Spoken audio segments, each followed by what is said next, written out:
Hello everyone, good morning সবাইকে। তো কারা কারা জামাই ষষ্ঠীতে যাচ্ছ? আজ তো জামাই ষষ্ঠী।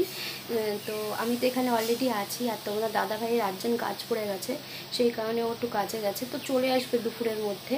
আর সকাল থেকে থাকতে পারছে না, টিফিনে যে মা লুচি টুচি করে প্রতি বছর শেয়ার করি, তো সেগুলো কিছু হচ্ছে না, যেহেতু ও নেই। এমনি সিম্পল মাকে বললাম একটু রুটি তরকারি করো, আমরা সবাই খাবো।